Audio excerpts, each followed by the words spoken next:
역대상 22장 11절부터 19절에 있는 말씀으로 큐트인 제목은 너와 함께 계실지로다입니다.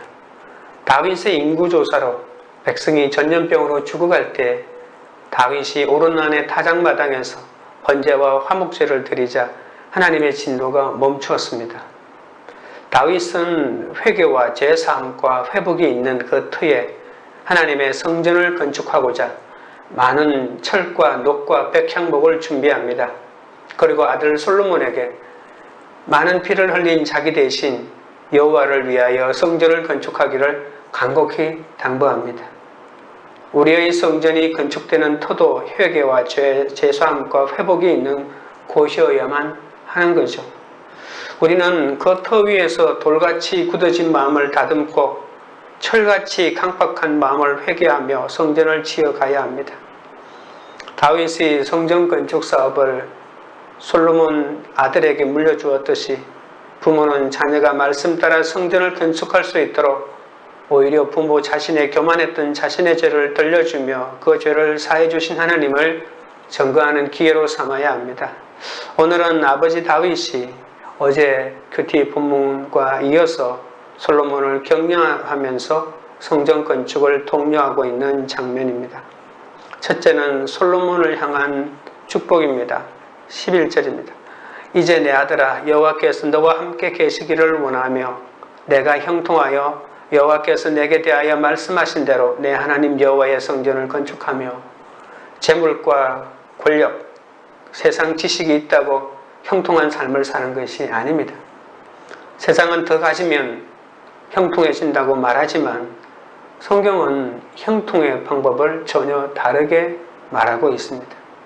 하나님이 우리와 함께 하실 때 형통한 삶을 살 수 있다고 합니다.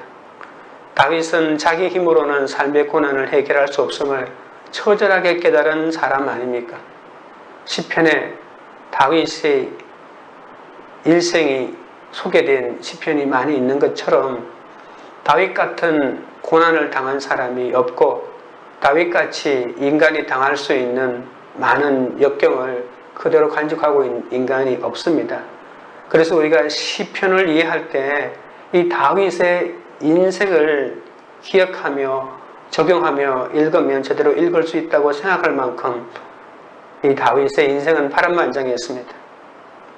그래서 솔로몬에게 하나님의 말씀대로 사는 것이 형통한 삶의 길임을 가르치고 있는 것이죠. 하나님은 솔로몬이 가시적인 성전을 짓는 것으로도 우리에게 형통의 복을 보여주십니다. 다윗은 어린 솔로몬에게 무엇이 필요한지를 정확하게 다시 알려줍니다. 그에게 필요한 것은 바로 지혜와 총명이라고 말입니다. 지혜와 총명은 지식과 통찰력을 말하지 않습니까? 성경에서 이 두 단어가 함께 사용되는 곳은 역대하 2장 12절에 있는 두로 왕 히람이 솔로몬 왕에게 보낸 서신에서 유일하게 등장합니다. 제가 그 본문을 읽어보겠습니다. 역대하 2장 12절입니다. 히람의 글은 다음과 같이 이어졌다. 하늘과 땅을 만드신 주 이스라엘의 하나님께서는 찬양을 받으실 분이시다.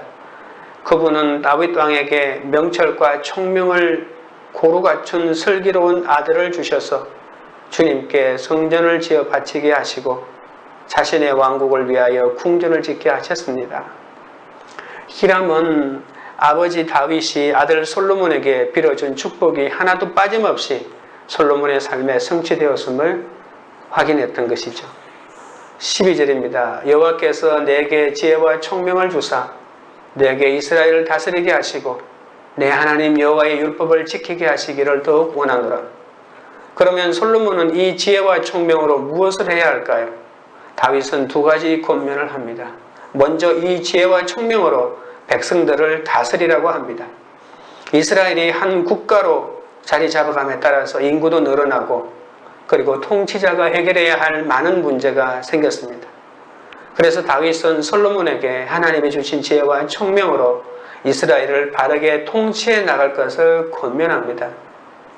또한 하나님이 주시는 지혜와 총명으로 하나님의 율법을 지키라고 합니다.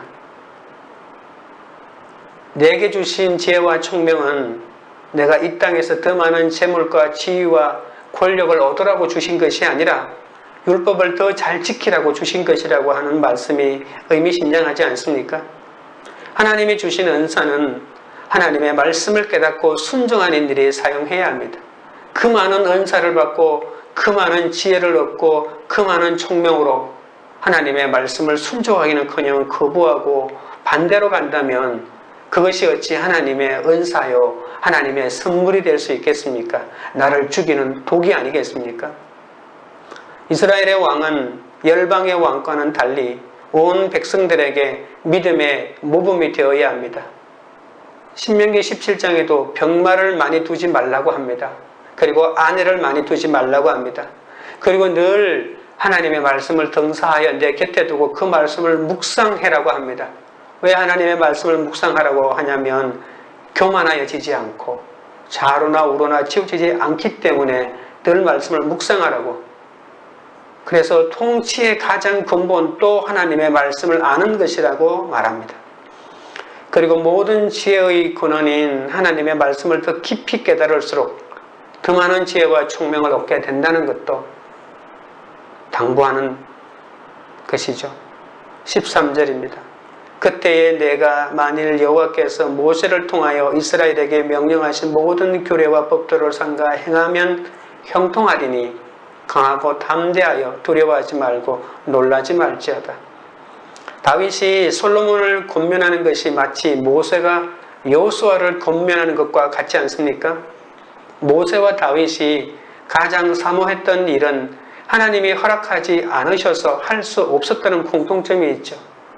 모세는 그렇게 바라고 기다리던 가나안 땅에 들어갈 수 없었고 다윗은 그렇게 원하던 성전을 지을 수가 없었습니다. 그러면서 자기가 그렇게 원했던 것들을 자기가 할 수 없이 자기 다음 사람에게 이어주면서 간곡하게 부탁했던 말씀이 바로 13절에 나와 있는 말씀이지 않습니까? 여호수아와 솔로몬은 이스라엘을 안식과 축복의 시대로 인도하는 역할을 맡았습니다. 모세와 다윗이 후계자들을 권면하면서 여호와께서 함께 하실 것이라고 말씀했고 또는 강하고 담대하여 두려워하지 말고 놀라지 말라고 말합니다. 우리는 모세가 여호수아에게 강하고 담대하여 두려워하지 말고 놀라지 말라고 한 말은 이해가 되지만 성전을 건축하는 일이 마치 이스라엘이 요단강을 건너 가나안 땅을 정복하는 것처럼 중요한 일이라는 것도 우리는 새삼스럽게 이 본문을 통해서 느낄 수가 있습니다. 성전 건축에 있어서 다윗과 솔로몬의 역할은 마치 사도 바울과 아볼로의 역할과도 비슷합니다. 고린도전서 3장 6절에 이런 말이 있죠. 나는 심었고 아볼로는 물을 주었으되 오직 하나님께서 자라나게 하셨나니 라고 말입니다. 하나님의 일은 혼자서는 못합니다. 그러니 하나님의 사역에 가장 중요한 것은 제자를 길러내는 것이고 또 공동체와 함께 하는 것입니다. 하나님은 솔로몬에게 지혜와 총명을 주셔서 이스라엘을 다스리며 그분의 말씀을 지키게 하십니다.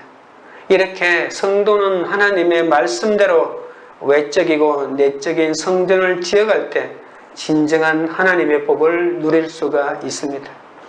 시편 1편 3절에서도 말했지만 형통이란 말은 목표에 도달했다는 뜻입니다. 아무리 내가 많이 가져도 내 마음에 만족이 없으면 그것은 결코 형통이 아닙니다. 그것은 오히려 자기가 가지고 있는 돈과 사람과 권력으로 악을 저질러서라도 더 많은 것을 얻고자 하는 저주일 뿐입니다. 하나님의 창조 목적대로 사는 것, 하나님의 뜻대로 사는 것, 이것이 형통입니다. 여호와가 나의 목자이기 때문에 부족함이 없는 삶입니다. 더 많이 가졌기 때문에 부족함이 없는 것이 아니라 여호와가 나의 목자라고 하는 이러한 신앙 고백이 있을 때 부족함이 없는 삶을 산다고 말입니다. 영어로 말하면 베스트라고 말했죠. 하나님의 말씀대로 살아가는 삶이 하나님의 창조 목적대로 살아가는 온전한 베스트의 삶을 살게 됩니다. 내가 돈을 많이 가진 삶, 좋은 삶이고 행복한 삶인지는 모르겠지만 하나님이 원하는 베스트의 삶은 아닙니다. 그래서 형통한 삶은 하나님의 선물로 주어지는 것이지 내가 만들어낼 수 있는 것은 아닙니다. 오늘을 마지막처럼 여기고 사는 인생이 복 있는 인생입니다. 내가 오늘 죽어도 오직 예수로 결론이 나야 하기 때문에 모든 상황에서 믿음으로 인내해야 합니다. 그러면 때마다 하나님께서 지혜를 주시니 날마다 기쁨으로 충만할 수 있습니다. 성공이 무엇인가, 해결책이 무엇인가가 중요한 것이 아니라 우리의 모든 고난에 대한 답은 예수님이 누구신가에 달려 있습니다. 사랑의 수고에는 당연히 인내가 요구됩니다. 그리고 인내하기 위해서 나에게 힘든 자녀, 힘든 가족을 허락하신 것이죠. 너희 인내로 너희 영혼을 얻으리라고 말씀하지 않았습니까? 나의 사랑과 인내로, 나에게 사랑과 인내를 가르쳐준 가족의 수고로 영혼 구원이 비로소 이루어져 가는 것입니다. 누가 나를 알아주지 않아도 괜찮습니다. 아무도 나를 몰라주고 아무리 어려운 환경을 만나도 상관없이 부유한 자의 삶을 사는 것이 하나님 나라의 비밀이 아니겠습니까? 적용 질문 드립니다. 내게 형통한 삶이란 재물과 권력, 세상 지식을 소유하는 것입니까? 아니면 하나님의 말씀대로 성전을 지어가는 삶입니까? 둘째는 성전 건축 준비와 여호와의 동행입니다. 14절 15절입니다. 내가 환난 중에 여호와의 성전을 위하여 금 10만 달란트와 은 100만 달란트와 녹과 철을 그 무게를 달 수 없을 만큼 심히 많이 준비하였고 또 제목과 돌을 준비하였으나 너는 더할 것이며 또 장인이 내게 많이 있나니 곧 석수와 목수와 온갖 일에 익숙한 모든 사람이니라. 이스라엘은 하나님이 다스리는 나라입니다. 그렇기 때문에 이스라엘 왕에게 무엇보다 중요한 일은 하나님의 말씀을 따르는 것이죠. 하나님께서 하늘에서 통치하시고 이 땅을 다스릴 수 있는 대신 통치할 대리인으로서 하나님이 왕을 지명하신 것이죠. 그래서 어떤 왕이 좋은 왕이냐면 하나님께서 펼쳐시는 뜻을 이 땅에서 그대로 이어받아 이 땅에서 펼치는 왕이 좋은 왕입니다. 그래서 우리는 역대기나 열왕기에 보면 인간 왕의 어떤 개인적인 업적에 대하여 말하고 있는 왕은 없습니다. 좋은 왕인지 나쁜 왕인지 판단하는 가름은 바로 하나님의 말씀을 따랐느냐 따르지 않느냐에 달려있는 것이죠. 그래서 다윗은 자기 다음 왕이 될 솔로몬에게 어떤 자세로 성전 건축을 준비해야 하는지 당부합니다. 성전 건축이라고 하는 외적인 건축물을 만들어내는 것이 중요한 것이 아니라 성전 건축이라고 하는 것은 나의 모든 그리고 공동체의 모든 신앙 고백의 결과로 주어지는 성전이야 의미가 있는 것이죠. 어제 큐티 본문에서 다윗은 성전 건축을 준비하고자 이스라엘 땅에 거류하는 이방인을 모으고 건축에 필요한 자재를 준비했다고 하지 않았습니까? 이스라엘 땅에 있는 이방 사람을 일꾼으로 확보하고 석공들은 성전 건축에 필요한 돌들을 미리 다듬어 놓게 했다고 했습니다. 다윗은 다듬은 돌들뿐만 아니라 철과 녹과 백향목도 준비했습니다. 다윗은 전쟁을 치르면서도 여호와의 성전을 짓는 데 필요한 것들을 준비했고 때때로 그 일은 목숨을 내건 위험한 일이기도 했습니다. 자신의 준비라도 부족함이 없었지만 그는 아들에게 성전 건축에 정성을 다해야 한다고 말합니다. 16절입니다. 금과 은과 녹과 철이 무수하니 너는 일어나 일하라. 여호와께서 너와 함께 계실지로다 하니라. 다윗은 솔로몬이 성전을 건축하는 데 필요한 모든 자재와 부릴 수 있는 장인이 충분히 준비해 두었다고 다시 한번 밝힙니다. 이번에는 그 일을 그냥 많다고만 말하지 않고 구체적으로 밝힙니다. 금 10만 달란트, 은 100만 달란트, 셀 수 없을 정도로 많은 양의 녹과 쇠와 나무와 다듬은 돌을 준비했다는 것이죠. 솔로몬은 이 자재들로 일꾼들을 고용해 성전을 건축하기만 하면 되었습니다. 한 달란트가 구약에서는 54kg로 생각하는데 다윗은 참으로 엄청난 양의 재물을 모았다고 볼 수 있겠죠. 하나님은 우리에게 이 세상 그 무엇보다도 비교할 수 없는 존귀한 분이 있습니다. 그래서 하나님은 일어나 일하라고 이렇게 말씀하시는데 이제 더는 성전을 짓지 못할 핑계거리가 없으니 일어나 일하라고 하는 것이죠. 여러분 혹시 나는 못한다고 말씀할 때가 있습니까? 하나님이 다른 사람을 통해서 모든 것을 준비해 놓으십니다. 그런데도 여러분 못한다고 아시겠습니까? 그냥 일어나서 일하기만 하면 됩니다. 우리의 모든 삶에 다윗이 모든 것을 준비해 놓았습니다.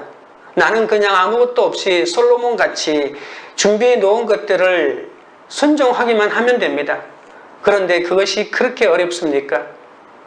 그래서 나는 성전을 못 짓겠다고 핑계하십니까?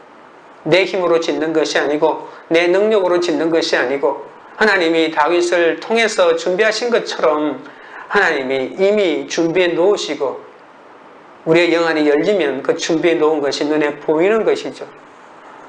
날 때부터 소경된 자를 두고 누구의 죄로 인하여 소경이 되었냐고 묻는 제자들에게 예수님은 때가 아직 낯이라고 답하십니다. 누구 탓이냐고 한탄할 것이 아니라 그 장님의 처지에서 열심히 일할 때라는 말씀입니다. 일할 때의 정점, 바로 낮 12시가 아니겠습니까? 이것이 누리는 삶입니다. 뭔가 된 다음이 아니라 지금 성경을 보는 오늘부터 하나님의 일을 하라는 것입니다. 나는 늙었어요. 나는 배운 게 없어요. 나는 돈이 없잖아요. 나는 몸이 약해요. 병들었잖아요.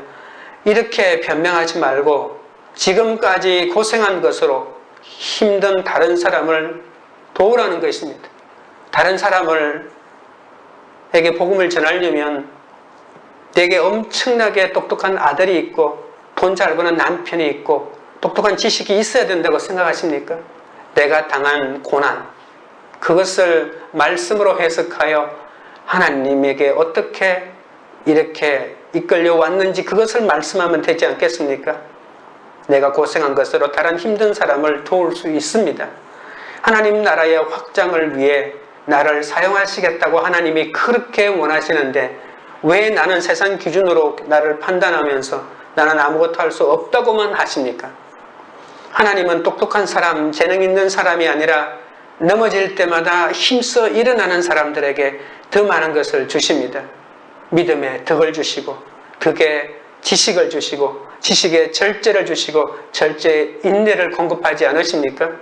그러기에 넘어지는 것이 축복이라고 말할 수밖에 없는 것이 이렇게 세워주시는 주님이 있기 때문에 우리가 고백할 수 있는 것입니다. 적용 질문 드립니다. 내게 있는 것과 없는 것은 무엇이며 주님을 위해 무엇을 드리기 원합니까? 이제는 일어나 정성을 다해 주께 드려야 할 나의 금과 은은 무엇입니까? 셋째는 방백들을 향한 당부입니다. 17절 18절입니다. 다윗이 또 이스라엘 모든 방백에게 명령하여 그의 아들 솔로몬을 도우라 하여 이르되 너희 하나님 여호와께서 너희와 함께 계시지 아니하시느냐? 사면으로 너희에게 평안함을 주지 아니하셨느냐? 이 땅 주민을 내 손에 넘기사 이 땅으로 여호와와 그의 백성 앞에 복종하게 하셨나니 성전 건축은 개인에게 국한된 일이 아니라 하나님의 백성 이스라엘 전체가 참여해야 하는 일입니다. 다윗이 솔로몬에 대한 책임감을 심어주기 위해서 비공개적으로 따로 불러서 권면하죠. 그러나 이제는 이스라엘 지도자들에게 공개적으로 모아놓고 연설을 합니다. 다윗은 나라의 고위 관리와 지방에 파견된 행정과 군사 지도자들을 다 모아두고 한마디 결정적으로 솔로몬을 도와달라고 당부합니다. 솔로몬을 도와주라. 자기가 아무리 성전 건축할 제목들을 준비해 놓았다고 하더라도 내 아들 솔로몬이 아무리 똑똑하다 할지라도 그것으로 성전을 지을 수 없고 성전은 모든 백성들과 함께 지어가는 것입니다. 리더십은 모든 사람을 하나님의 말씀으로 이끄는 것이죠. 다윗의 연설 내용은 하나님이 이스라엘이 성전을 건축하기에 적합한 모든 여건을 마련해 주셨다고 당부하면서 하나님께서 그들과 함께 있다는 것을 다시 한번 상기시켜 주십니다. 이스라엘은 사면으로 전에 없었던 평화를 누리고 있었죠. 옛날에는 이방인들이 끊임없이 침략했고 그리고 착취를 해서 신음하던 이스라엘이 지금은 이방인의 침략을 전혀 두려워하지 않고 살 수 있게 되었습니다. 그뿐 아니라 이스라엘은 이제 주변 지역을 호령하는 국가로 발돋움했습니다. 다윗은 이스라엘이 이와 같은 영광과 평화를 누리게 된 것은 전적인 하나님의 축복이라고 주장합니다. 그러므로 이와 같은 축복을 받은 이스라엘이 온 힘을 합해서 하나님의 성전을 건축하는 것은 당연한 일이자 이스라엘만이 지금 누릴 수 있는 특권이라고 말씀하고 있습니다. 19절입니다. 이제 너희는 마음과 뜻을 합쳐서 바쳐서 너희 하나님 여호와를 구하라. 그리고 일어나서 여호와 하나님의 성전을 건축하고 여호와의 언약궤와 하나님 성전의 기물을 가져다가 여호와의 이름을 위하여 건축한 성전에 드리게 하라 하였더라. 이스라엘의 지도자들을 중심으로 온 이스라엘은 마음과 정성을 다해 전에 누리지 못했던 평온과 안정을 내려주신 하나님을 찾고 성전을 건축해야 합니다. 성전을 건축하는 일은 개인 행동이나 내 마음대로 해서는 안 되는 일이죠. 은혜를 입은 사람으로서 모두 힘을 합하여 함께 해야 합니다. 다윗이 무엇보다 이스라엘 지도자들이 마음과 영혼을 주님께 바쳐야 한다고 말하고 있지 않습니까? 지도자들이 하나님께 충성하면 솔로몬에게도 충실할 것임을 알았습니다. 인간의 의무를 하나님에 대한 의무보다 우선시 한다면 둘 다 실패할 것입니다. 인간에게 의무를 다하면 자연적으로 하나님에게 의무를 다하는 것이 아니라 하나님에게 의무를 다하면 인간에게 충실할 수 있다는 것이죠. 단순히 건축물인 성전을 건축하는 것에 그쳐서는 안 된다는 것입니다.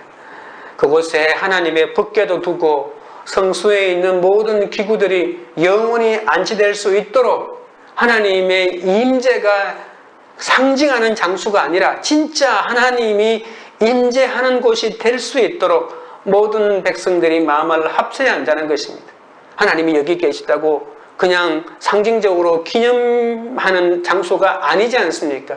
실제 하나님이 임재하는 곳이 되고 이스라엘을 만나주고 이스라엘의 죄를 사해주는 곳이 되려면 모든 사람들이 마음을 하나로 모아야 한다는 것입니다. 비록 솔로몬이 이 모든 일을 총괄하고 지휘하지만 백성들이 마음을 합치고 협력하지 않으면 아무것도 이루어질 수 없다는 것을 다윗은 잘 알고 있었습니다. 성전 건축은 솔로몬 혼자 할 수 없습니다. 혼자 했어도 안 됩니다. 온 이스라엘의 정성과 사랑을 담아야 비로소 이루어질 수 있는 일입니다. 하나님이 서로를 돕는 자로 우리를 불렀습니다. 각자 하고 싶은 만큼만 도우라는 것이 아닙니다. 내가 가지고 있는 영육 간에 전심으로 도우라는 것입니다. 무엇을 위하여? 하나님의 나라를 위하여, 하나님의 구속사의 완성을 위하여. 이것은 우리에게 주어진 성전 건축의 사명을 성취하는 데 꼭 필요한 과정입니다. 믿음의 공동체가 마음과 힘을 모아 함께 세워가야 할 성전 건축 같은 구원의 사명은 늘 우리 가운데 있습니다. 그리스도의 지체인 나 역시 여기에 같은 뜻으로 동참할 때 주님이 나도 책임지시고 우리 가정도 책임져 주심을 잊지 마셔야 합니다. 적용 질문 드립니다. 영육의 성전을 위해 공동체 안에서 내가 도와야 할 사람은 누구입니까? 어떤 자세로 그를 돕겠습니까? 기도드리겠습니다. 하나님 아버지, 제가 원하는 기도 응답만이 형통이라는 기복신앙에 사로잡혀 주님을 보지 못하고 이 세상의 것들을 구하고 또 구한 저를 불쌍히 여겨 주시옵소서. 재물과 권력과 세상 지식을 소유하는 것이 형통한 삶이 아니라고 말씀하셨사오니 주여 말씀대로 성전을 지어가는 삶이 되도록 붙잡아 주시옵소서. 성공과 해결책이 무엇인가 동분서주하지 않게 하시고 모든 인생의 해답은 오직 예수님이 누구신가에 달려있다는 것을 알게 하여 주옵소서. 사랑의 수고에는 당연히 인내가 요구됨을 알게 하셔서 나의 사랑과 인내로 구속사의 계보를 이어갈 수 있도록 붙들어 주시옵소서. 주님의 말씀대로 사는 것 자체가 진정한 형통임을 알고 이 땅에서 지어야 할 저의 영육의 성전을 잘 지어가도록 도와주시옵소서. 내가 가진 것이 많고 적음을 가늠하지 않게 하시고 이제 일어나 내가 가진 금과 은과 모든 정성을 주님께 드리게 하여 주옵소서.